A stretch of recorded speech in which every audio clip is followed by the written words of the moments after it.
Hello, everyone. Welcome back to Winnipeg Sports Talk. My name is Connor Hrabchak. Today, I'm joined by Lyss, Houde, and we are going to break down games 3 and 4 for the Winnipeg Jets in St. Louis and preview this massive tilt upcoming on Wednesday night, 8:30 p.m. Central in downtown Winnipeg. Game 5, series tied 2-2.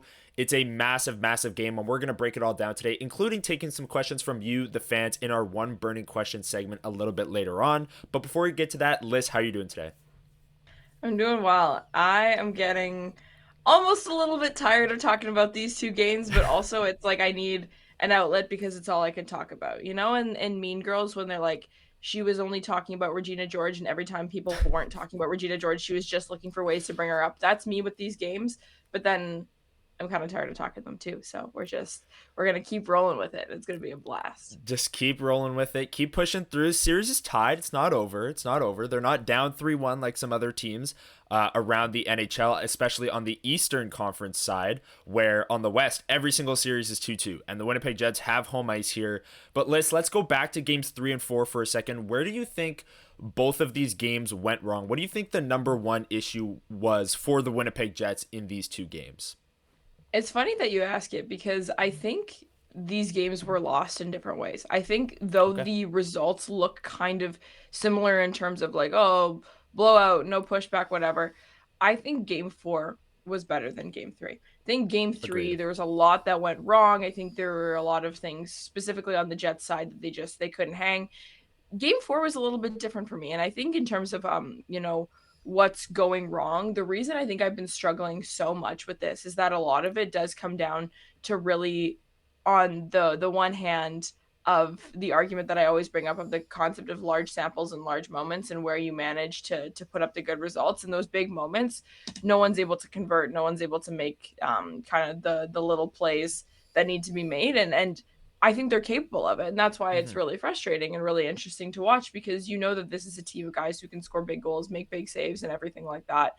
And we just feel like we're not seeing. But structurally, I think they look kind of similar to how they have in previous games, especially in game 4. I thought, especially in the first period, it looked like Winnipeg Jets hockey. I was on Hmm. board, and it was just a couple bounces could have gone different ways, and then they just seemed to kind of fall apart a little bit, but not fall apart entirely. And St. Louis was just able to kind of ride the momentum and capitalize on it. But I think there's a difference between game 3 and 4. And I think if, the results are disheartening to you, that's super fair and that's super valid. But if you are looking for a silver lining, I think game 4 was a better performance from the club.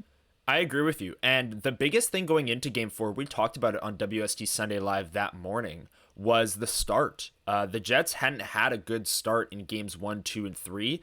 Maybe game 2, they were fine after the first couple of minutes when Hellebuyck made some big saves and kept the game 0-0. They ultimately got the first goal in that game as well. And it was, Winnipeg Jets hockey, like you said, Les, in the first period. They got the first goal in game 4, easily the better team in the first period. They started the game with the shots being 10 or 11-3 in their favor.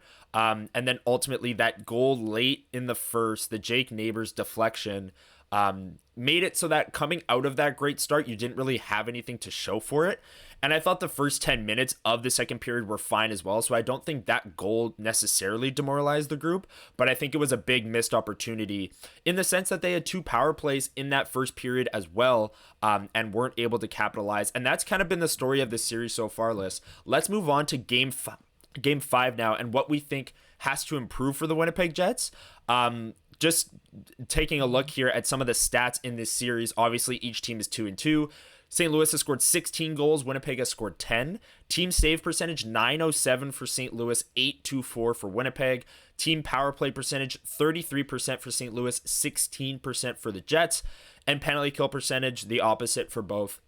66% for the Jets and 83% for the St. Louis Blues. So, Liz, heading into game 5, we've talked at length about games 3 and 4 and kind of what went wrong there.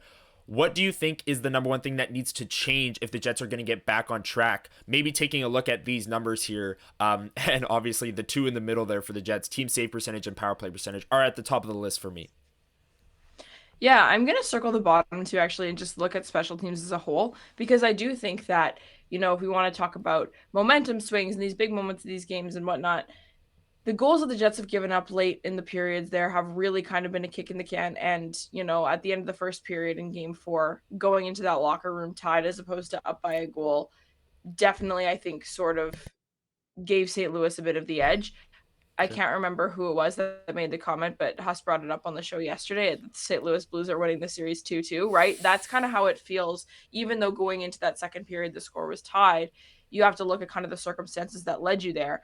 And the St. Louis Blues are the ones who are able to convert in those moments that the Winnipeg Jets, when presented with similar situations, have not been able to. So we talked about special teams all year and about how that was something that needed to change significantly in the playoffs for sure. And last year, the special teams for the Winnipeg Jets were poor, but a lot of the different aspects of their game were poor.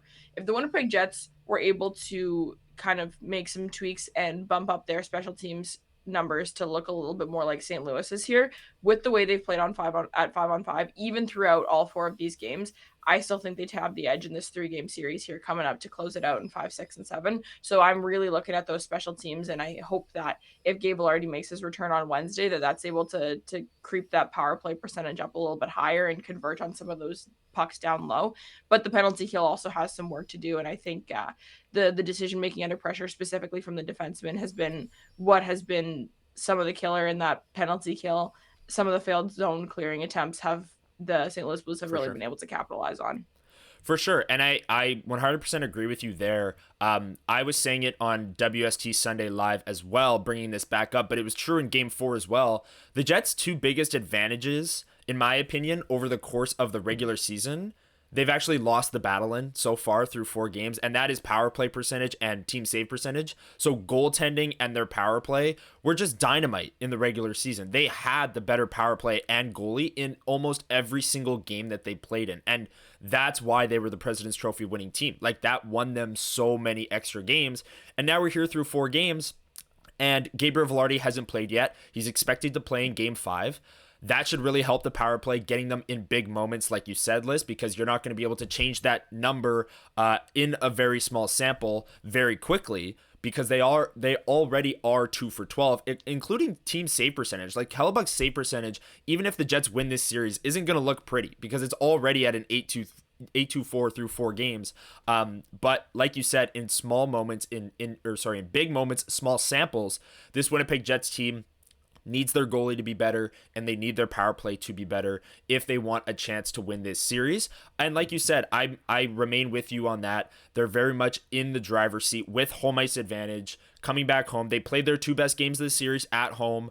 Hellebuyck played his 2 best games of the series at home as well, especially game 2 where he subbed 21 of 22 and looked like usual Hellebuyck. And that power play with Gabriel Velarde back, I think, can make a big impact. Anything else as we look ahead to game 5, Lyss, that you're keeping your eye on from a Winnipeg Jets perspective?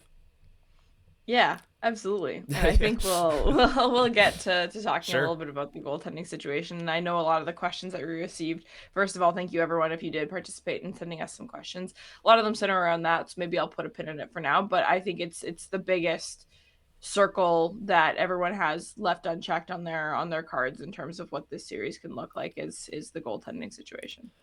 Totally. And let's get right into that now. We do a segment every single Sunday called One Burning Question, where we're live on YouTube and we open it up to the chat room and let them rapid fire their questions, and we try and answer as many as possible. So last night on Twitter in the WST Discord, we asked you for some questions, and we're going to answer them now. The first one I want to get to, Lyss, and I'll ask you this one right off the bat because I think it's a great question, from Zach Schnitzer, who was there on Sunday, dropped a super chat. So thank you, Zach. We really appreciate it. Here's his question. Jets bounce back after losses all season, but playoffs are different. You're playing the same team again and again who can exploit your weaknesses. Right now, one of those weaknesses seems to be the Jets' inability to protect the front of the net. What can the Jets do to push back in this area? Great question, Lyss. What do you think? Yeah, I think it's interesting that Schnitzy brings that up because definitely. But there's Yeah. also been a lot of the goals have come from a little bit further out, and it's kind of unconventional is the wrong word, but it's not the classic net front protection that you're thinking of in terms of like, and not you as in Schnitzy, I'm thinking in terms of when we think of protecting the front of the net, it's cross-checking the guy in the back because he's banging pucks through the goalie's pads or whatever. Right. It's more so the lanes that St. Louis is either creating or clogging up in front of the goaltender. And I think the big thing is that offense is created off the rush or through possession in the ozone. And I think the rush right now is something that St. Louis Blues they're good, don't get me wrong. Mhm. But where these problems are coming from is once St. Louis gets set up and they're able to kind of direct that traffic back and forth across the net a little bit more in that east-west style and either create screens out of the Winnipeg Jets or open up lanes and whatnot. And that's kind of where the problem lies. So in terms of what they can do, it's always hard. It's always hard. I'm not an NHL coach, right? So I always try and, be mindful with what I'm talking about. But I think the early on pressure, especially in the corner boards, because the Winnipeg Jets have been having to defend a lot of dump and pucks, and Connor Hellebuyck has been having to leave his net a lot. There's been Mhm. a lot of pressure on the boards, and St. Louis has come out of those board battles with the puck and been able to kind of set up in the ozone in the way that they want to. I think that's where it starts, right? Yes. Obviously, the St. Louis is going to get possession at some point over the course of the game. That's just how hockey works. I think winning those key battles and clearing the puck properly, as basic and simple as that sounds, is going to be a huge piece for the Jets because their zone clearing attempts have been poor in these last two games. And I think giving St. Louis that extra time to set up and compress the Winnipeg Jets down into their structure, as weird as it sounds, because we know the Winnipeg Jets do like to play really good structured hockey, but the St. Louis Blues are able to pick it apart a little bit and kind of pull a lot of their high flying forwards in particular to set up the lanes that they want. And I think that's the big piece. My answer to this is definitely going to be like a couch coach question. But Liz, I want to ask it to you: is there any way the Jets could be more aggressive at their own blue line when after St. Louis has possession in the zone? Like I think of the Tyler Tucker goal where they go D to D and they're like Brandon Tanev is at least 5 to 7 feet away from the point shot that's coming, where I feel like the Jets could press up a little bit more on those chances. And yes, you're obviously opening things up behind you, but I don't know. You don't want to change too much if you're the Winnipeg Jets and your defensive structure. But I just feel I have that same feeling right now against Colorado last year, where every point shot feels like a high danger chance. And I like mentally, I just feel like the best way to combat that is to be more aggressive at the blue line and shut those plays down earlier. I don't know. Again, Yeah, at no, risk I of mean sounding like like an NHL coach. Yeah. more of like a power kill sort of structure, right? Where it's like Right. you're because I think also if you create a little bit of that, it's almost like a gravity score kind of situation where if you're the St. Louis Blues and you're seeing the forwards as a threat from their Mhm. own zone in the sense of if they're, in zone a little bit higher up on the blue line. If you're a defenseman, you're like, I need to be careful of what shot I choose to take here because if he gets the block and he chips that puck around me, he's gone and I have to run and, Yeah. and chase back Right. after him like the Leon Draisaitl power kill, right? Like I think there definitely is some potential to kind of, if not in zone structurally, more so psychologically in that sense where that Sure. is a huge part of hockey and where you're choosing to place your pucks, you're trying to assess every single threat that exists out there, and if you're just seeing this D 5-man D unit at 5-on-5 collapse in and play a really really tight in zone defense, you're not worried about that threat. So maybe Right. maybe there's something to be said about that. I'm not sure. Okay. Okay. Well, we'll keep an eye on that. Maybe that is a change that the Jets make if they're watching this video right now. They think, "Hey, that's a great idea." No, I'm kidding. Um, that's definitely like I said, a coach take where it's like, well, they're getting all these point shots. Why don't they just be more aggressive? Yeah, it's not that simple. And I thought I outlined it well there, Liz, with the gravity score. This question comes from Discord. Rat River Rebel, another WST Sunday Live listener, always there on Sundays, asks, how about some best case scenarios? So, like Liz, the Winnipeg Jets fan base lost two straight here. Everyone's freaking out. It's just like last year. We've talked about it. How can they combat what happened last year and what's happening this year right now? How about some best case scenarios as we sit here going into game 5 with home ice advantage, best 2 out of 3? What's maybe the best case scenario for the Winnipeg Jets getting back to their game as early as Wednesday at 8:30? Yeah, I mean, I think the biggest thing is the goaltender that just got a Vezina nomination just yesterday 100% agree. playing Yeah. even within a margin of what his norm and his own personal baseline of what a typical game looks like for Hunter Hellebuyck would change everything. Mhm. But I think, and we probably will talk more about Hellebuyck too, but I think in to give him a little bit less of the responsibility here and place less blame or whatever. I think any of their big guys, especially a few that wear the letters on their chests, any of those guys having a simple God mode game, I think has the potential to be a catalyst in bringing the whole team up, right? You think about Yeah. Adam Lowry. that's a guy who has the potential to shut down his matchup, lay a couple of big hits, maybe even throw a fight in there if there's a, especially if someone lays a hit on a Jet, which, the St. Louis Blues do. And Yeah. if there's a response from the captain in that sense, like there's definitely some potential to kind of revive them there. And hey, Josh Morrissey, this is a guy that you pointed out to me yesterday, Connor, hasn't played nearly as many minutes per game as a lot of the other 1As in the league, and guys like Thomas Harley and guys like Jacob Slavin. And so I think that there's a lot of potential for a couple of those guys to really pull up the team by their bootstraps, and everyone, I think, can sort of build on the momentum. Someone just Yeah. has to create it. And that's always been kind of my thought with this team. And so I think some of those big guys, just one or two, having a really big start or a really big game, I think has the potential to bring everybody's level up a notch. And, I think the Winnipeg Jets ceiling is much higher than the St. Louis Blues ceiling. So I think if both teams can play absolute best on best, the Winnipeg Jets get the edge in the best of three.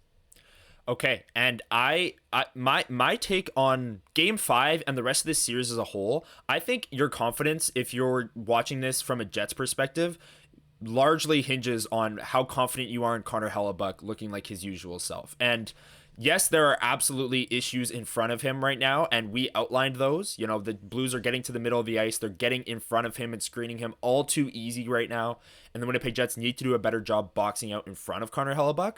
But with best 2 out of 3 with home ice with the better goaltender, like that is absolutely a slam dunk if Connor Hellebuyck can be the better goaltender. So best case scenario in my opinion is I'm going to agree with you. Connor Hellebuyck gets right back to what he looked like, maybe even in game 2, not even, shutting out the St. Louis Blues or anything like that.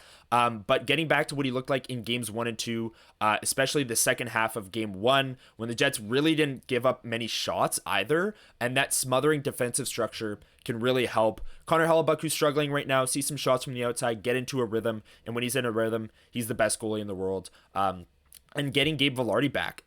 Best case scenario is this power play gets back to clicking. Yes, Nikolai Ehlers won't be back in this series, but Gabe Vilardi down at the side of the net is a threat in so many different ways that adds another layer that the St. Louis Blues have to game plan for. So I think best case scenario is your goaltending and your power play gets right back to an elite level as soon as game 5 starts on Wednesday. That's the best thing that could possibly happen for the Winnipeg Jets, in my opinion. The next question list coming from Twitter, and this question is coming from Justin. He asks, what does it take for Colin Miller to get back into the lineup? He's been a dog for both playoff games he has played for Winnipeg. What do you think, Lyss? Is there any chance we see Colin Miller in this series?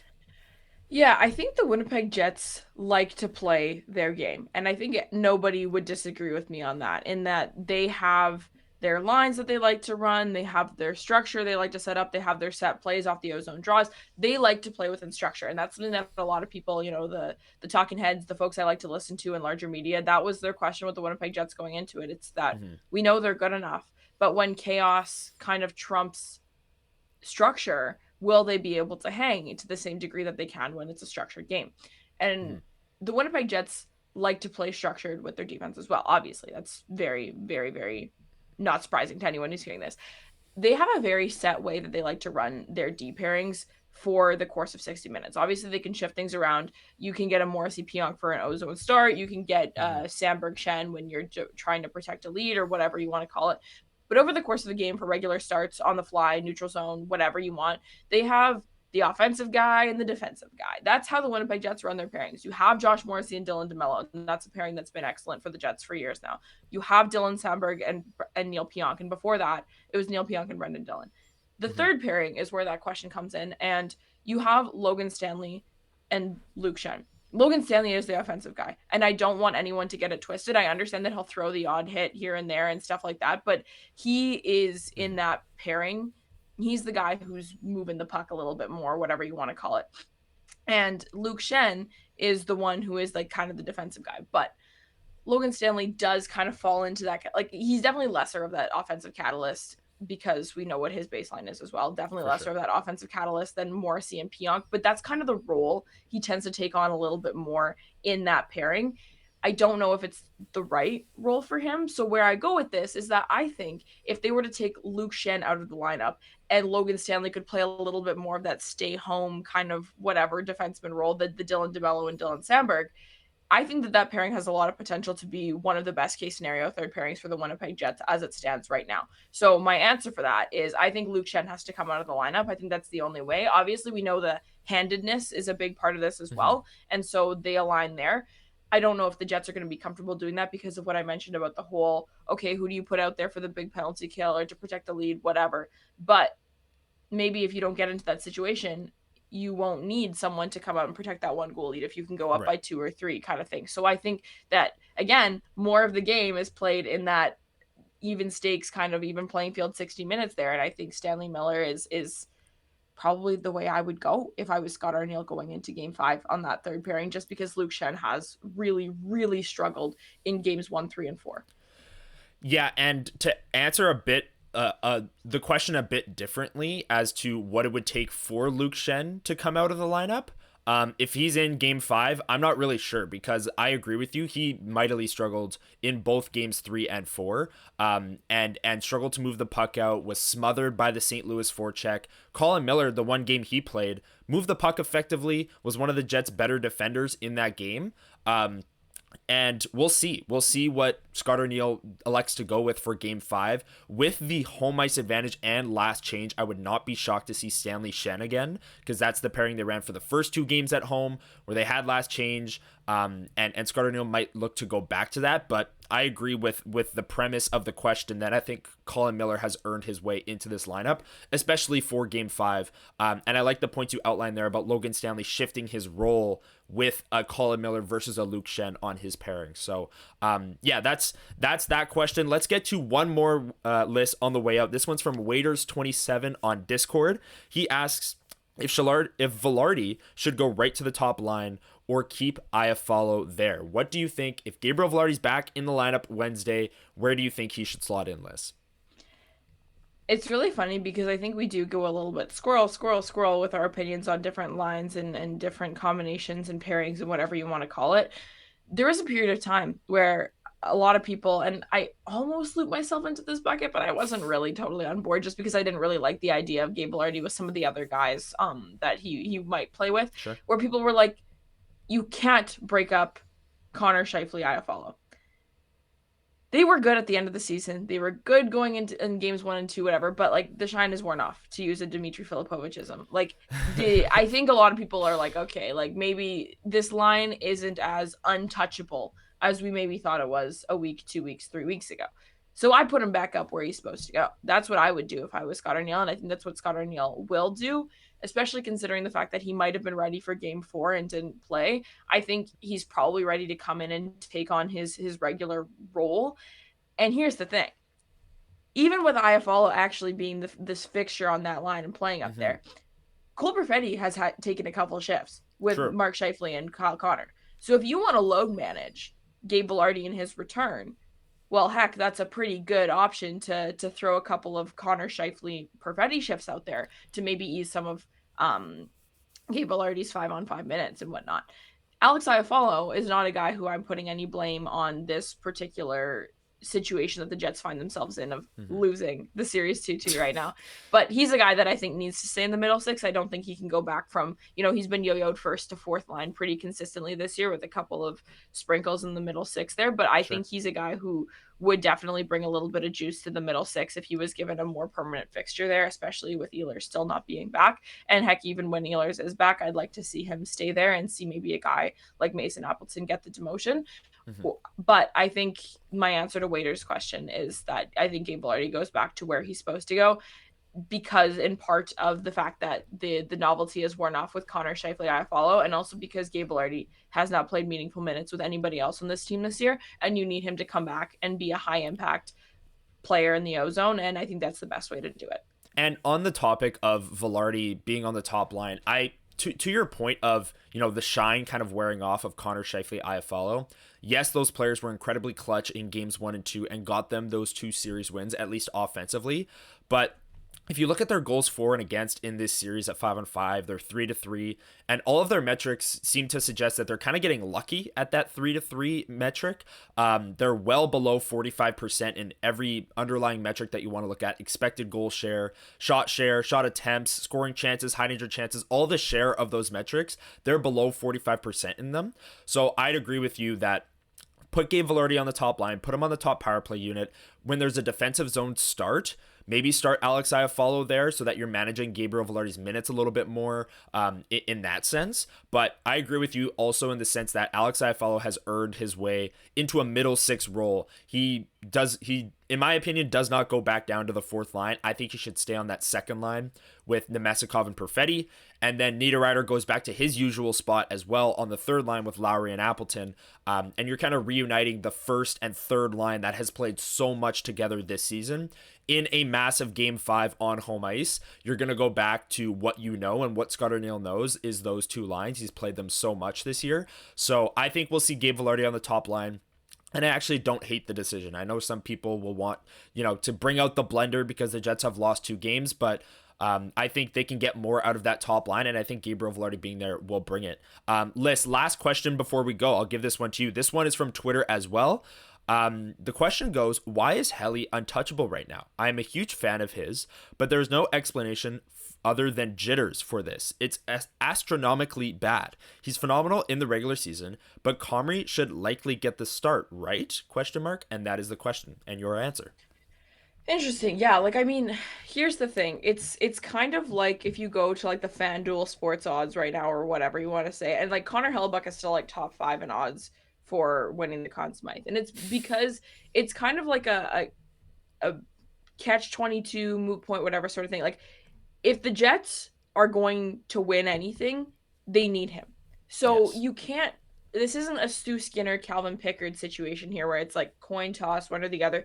If Connor Hellebuyck isn't going to play well, if Connor Hellebuyck were to be injured going into this, whatever, it's basically Jover for the Jets, right? Like, that's how high of an impact that player is. And so I don't think that there's anything to gain from starting Eric Comrie. I really don't. And so that's why, Helly being untouchable, this isn't a top line center or something that you can, ease off his shifts a little bit or give him some different line mates. Like it's kind of all or nothing with a goalie, and you simply need to bank on the all of Connor Hellebuyck, because the all of Connor Hellebuyck, maybe it seems like it's a higher risk, higher reward situation right now, but the reward is so astronomically high compared to what the reward would be from playing Eric Comrie that I think you have to go with it. And in terms of kind of his performance and everything, like it's so hard because goalies are easily the most difficult position for me to evaluate. I dislike talking about goalies so much because so many things have to happen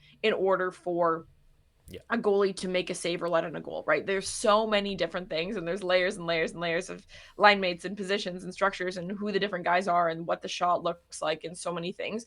And where I'm just kind of struggling with all of this is that of course we can pick apart every single goal he's let in and say, wow, look at this screen, look at this, that, whatever. But it's like those same situations have to happen over the course of the 82 games, and he's making the save. So what's the difference? And I'm struggling to diagnose it so very much because, of course, there's a lot that's going wrong with the defense and the defensive play of the whole 5-man unit in front of him. There is, but there always is. There are always lapses in defensive play over the course of his Vezina caliber seasons that he's played. There's obviously been defensive lapses, and so I'm struggling to identify what the biggest difference is in terms of, and I don't buy this whole, he's playing too deep in his crease. I guarantee none of you folks who are saying this because you heard somebody say it on a panel, you don't even know what that means. And like, obviously you can see it and play it, whatever, but Connor Hellebuyck does play deep in his crease in a lot of different situations because sometimes you're supposed to. That's the read, right? Like, and so goalies are very difficult to kind of evaluate in that sense, especially for someone like myself who has never been a goalie. So that's why I'm careful to kind of harp on Connor Hellebuyck, but I stand by what I said in response to the question that you need him. And so if you think that Eric Comrie is the solution, it's not going to win you a Stanley Cup. It's not going to win you the round. And so I'm not really sure what to say on that one. No, I'm with you because Connor Hellebuyck is your team's MVP. Scott O'Neill has said that many, many times this season. He might be the league MVP. And my answer to this question kind of bogs down to the decision from Scott Arniel in this scenario. Like, okay, say you start Eric Comrie at home game 5 on Wednesday, which isn't happening, by the way. Connor Hellebuyck is going to start. But say Scott Arniel did start Eric Comrie and the Jets won 4-3 and Comrie let in 3 goals on 23 shots. Do you go back to Connor Hellebuyck for game 6? Do you stick with Eric Comrie? Like, long term, I agree with you. You're not going to win a Stanley Cup with Eric Comrie as a goalie. You're going to win a Stanley Cup if Connor Hellebuyck's playing at his best. So you have to bank on the MVP candidate goaltender, the best goalie in the world over an 82-game sample in the regular season, being that guy for you in the playoffs. So, Connor Hellebuyck's going to start game 5. He's going to start the rest of this series. And he needs to bounce back. He needs to be much better. He acknowledged that yesterday at practice, that he needs to be better in front of him. He can't be giving up this many goals. He said he had studied goaltending more than anyone in the world, so he's well prepared for it. And if you're a Winnipeg Jets fan, you have no choice but to have faith in your team's MVP, Connor Hellebuyck, bouncing back in Game 5. That was this version of One Burning Question. Thank you, everyone who submitted questions. We really appreciate it. And Lyss, that's going to do it for this video. Thank you, everyone, for watching. Enjoy Game 5 tomorrow night, Wednesday, 8:30 p.m. Central at downtown Winnipeg, Canada Life Center. It's going to be a big one, very pivotal game in the series, and that is even an understatement just saying that. From Lyss Houde, I'm Connor Hrabchak. Thank you, everyone, for watching, and we'll catch you next time. See ya.